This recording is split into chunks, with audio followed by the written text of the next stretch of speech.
Telangana public service commission group 1 preliminary group 1 mains ఎగ్జామినేషన్కి సంబంధించి ఈరోజు జూలై 3 అండి. ఈరోజు అందరూ రిజల్ట్ ఎక్స్పెక్ట్ చేస్తున్నారు, కానీ ఇంకా మెయిన్ కీ అనేది రిలీజ్ చేయలేదు.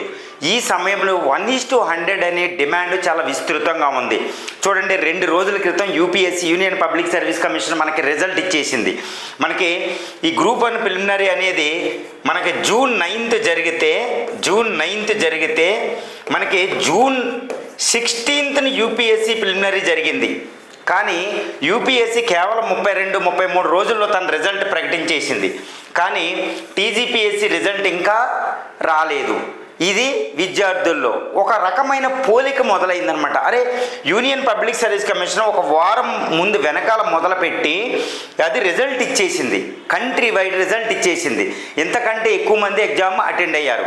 కానీ టీజీపీఎస్సీ ఏంటంటే జూన్ 9th 1 వీక్ బిఫోర్ పెట్టి కూడా ఇంకా రిజల్ట్ ఇవ్వలేదు అనే ఒక ఆందోళన వచ్చింది.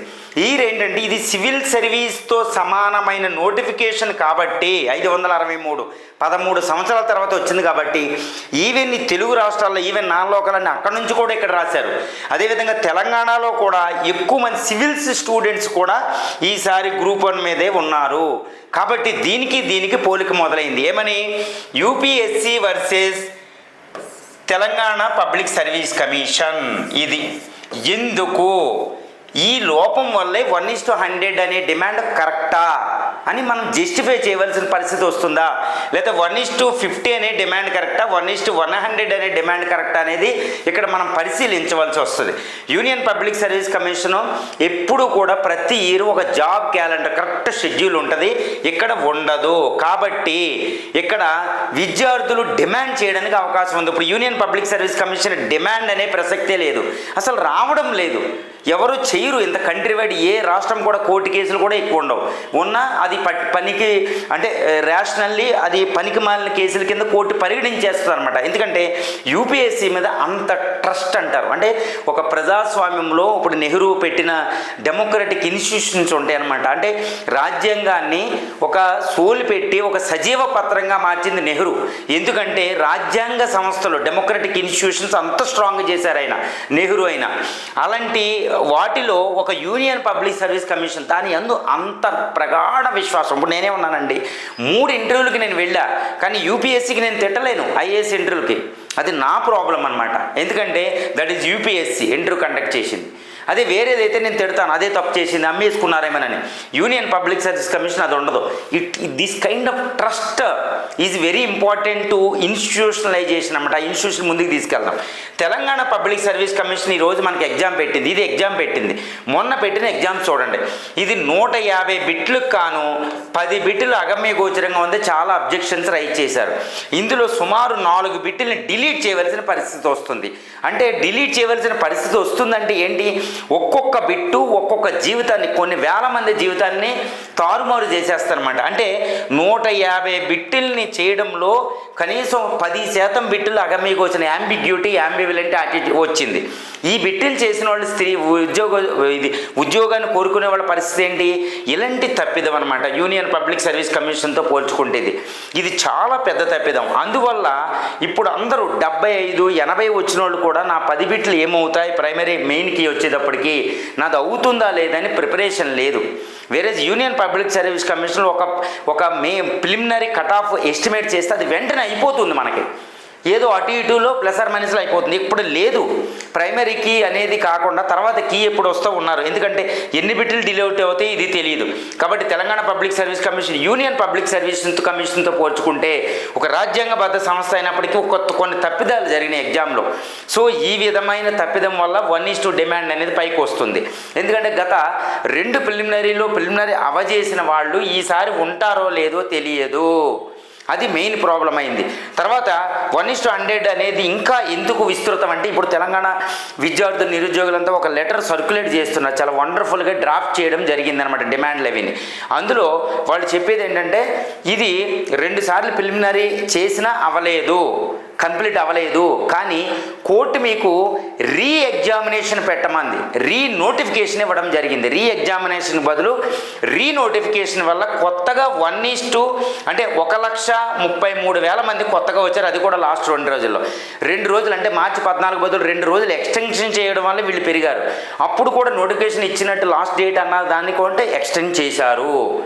అప్పుడు ఎక్స్టెండ్ చేయడానికి పవర్ వచ్చింది. ఇప్పుడు 1:100 ఎందుకు పెంచకూడదు? తర్వాత పారా 18 ఉంటుంది. దాన్ని బట్టి discretionary, it is the discretionary power of the recruiting agency. అది పెంచుకోవచ్చు, తగ్గించుకోవచ్చు, ఏదైనా చేసుకోవచ్చు.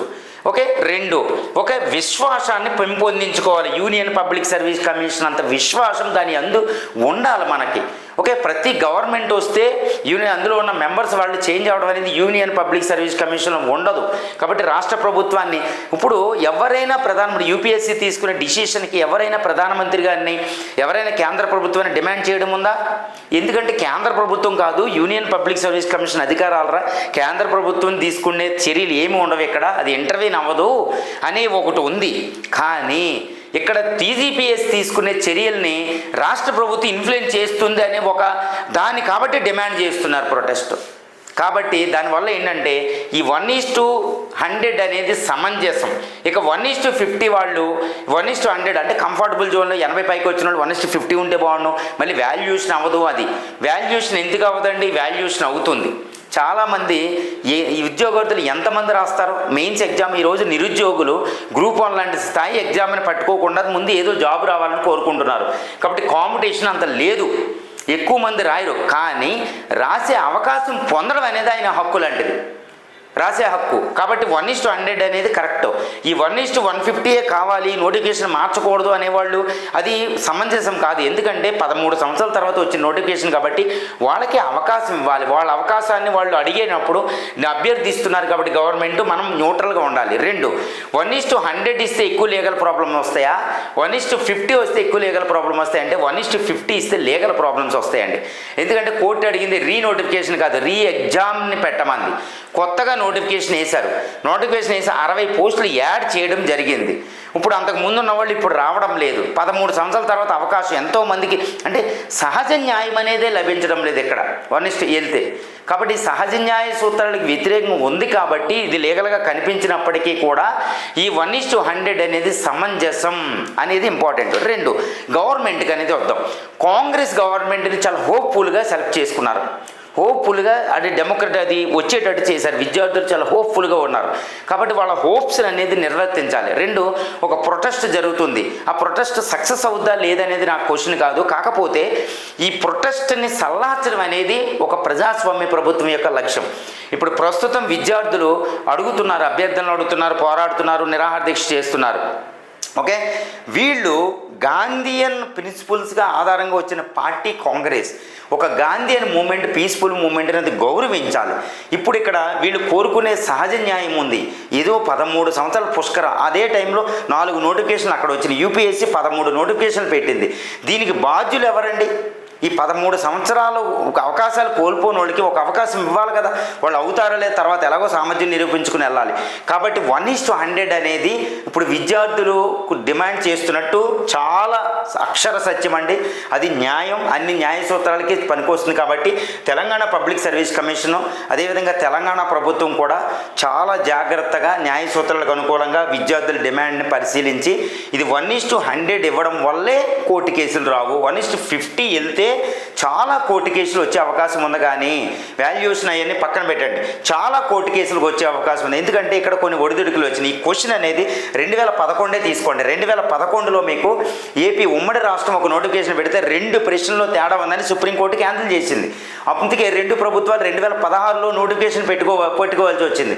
ఇప్పుడు 4 ప్రశ్నలు డిలీట్ చేస్తున్నారు. ఈ 1:150 1:50 ఇస్తే వీళ్ళందరూ మళ్ళీ కోట్లకి ఎక్కే అవకాశం ఉంది. 1:100 అయినా ఇవ్వాలి, లేదా అంటే రాసిన వాళ్ళు 3 లక్షలు రాస్తే 1 లక్ష మందిని 30% వాళ్ళకి అవకాశం ఇచ్చేస్తే అయిపోతుంది. ఏదైనా మెయిన్సే రాసుకా కదా. మెయిన్స్ రాయడం వల్ల ఏంది, కొన్ని సెంటర్లు పెంచుతారు. హైదరాబాద్ దాటి బయటికి వెళ్ళవలసి వస్తుంది. దీనివల్ల పోయేది ఏమీ లేదు. ఫైనల్గా వాళ్ళు మెయిన్స్లో నిరూపించుకుని తీరాలి. యూనియన్ పబ్లిక్ సర్వీస్ కమిషన్ లక్షల మంది పెట్టి అది కూడా ఒక నెల రోజుల్లో అవజేస్తుంది. 1-2 నెలల్లో మీకు పెద్ద వాల్యుయేషన్ అవజేస్తుంది. వచ్చింది. ఇందులో రాశారు తెలంగాణ నిరుద్యోగులు 1,00,000 మంది ఈ డిగ్రీ విద్యార్థుల పేపర్లు కూడా నెల రోజుల్లో వ్యవధిలో ఎవాల్యుయేట్ అవుతున్నాయి. కొంచెం ఎక్కువ రిక్రూట్ చేసుకుని ఎవాల్యుయేషన్ జాగ్రత్తగా అయ్యేటట్టు చేసుకోవాలి. ఎవాల్యుయేట్ అవుతేనే కదా. ఇప్పుడు తెలంగాణ పబ్లిక్ సర్వీస్ కమిషన్ లక్ష్యం ఏంటి? మంచి వ్యక్తులు అడ్మినిస్ట్రేషన్లో ప్రవేశించాలి, ఒక జెన్యూన్గా ఎఫిషియెంట్గా. ఎక్కువ మందికి అవకాశాలు ఉండడం వల్ల ఎక్కువ మంది ప్రతిభావంతులు బయటకు వచ్చే అవకాశం ఉంది. ఇందులోనే తెలంగాణ విద్యార్థులు తేనదాబి ఆల్ ఇండియా ఫస్ట్ ర్యాంక్ ఆవిడకి చాలా తక్కువ వచ్చింది, కట్ ఆఫ్ దగ్గరలో, కానీ ఆల్ ఇండియా ఫస్ట్ ర్యాంక్ వచ్చింది. అంటే ఆబ్జెక్టివ్ టైపులో ఎక్కువ పరీక్షించలేము సామర్థ్యాన్ని, డిస్క్రిప్టివ్ టైప్ ఎగ్జామ్లో ఎక్కువ సామర్థ్యాన్ని పరీక్షించగలిగిద్ది. కాబట్టి తెలంగాణ పబ్లిక్ సర్వీస్ కమిషన్ 1:100కి ఇవ్వడం వల్లే ఎక్కువ ప్రతిభావంతులు బయటకు వస్తారు. ఓకే, ఈ విషయాన్ని గమనించి 1:100 ఎట్టి పరిస్థితుల్లో 1:100 తెలంగాణ పబ్లిక్ సర్వీస్ కమిషన్ ఇస్తుందని ఆశిద్దాం. ప్రస్తుత కాంగ్రెస్ గవర్నమెంట్ అనేది అద్భుతమైన లిబరల్ డెమోక్రటిక్ పార్టీ అండి. ఒక రైట్ వింగ్ కాదు, లెఫ్ట్ వింగ్ కాదు, అది ఒక అద్భుతమైన గవర్నమెంటు. రాహుల్ గాంధీ గారు ఉన్నారు. రాహుల్ గాంధీ గారు కూడా మనం చేయాలి. ఎందుకంటే ఇప్పుడు విద్యార్థుల అసంతృప్తి అనేది it will dent his fame అనమాట. తెలంగాణలో ఆయనకు అద్భుతమైన నేమ్ ఉంది.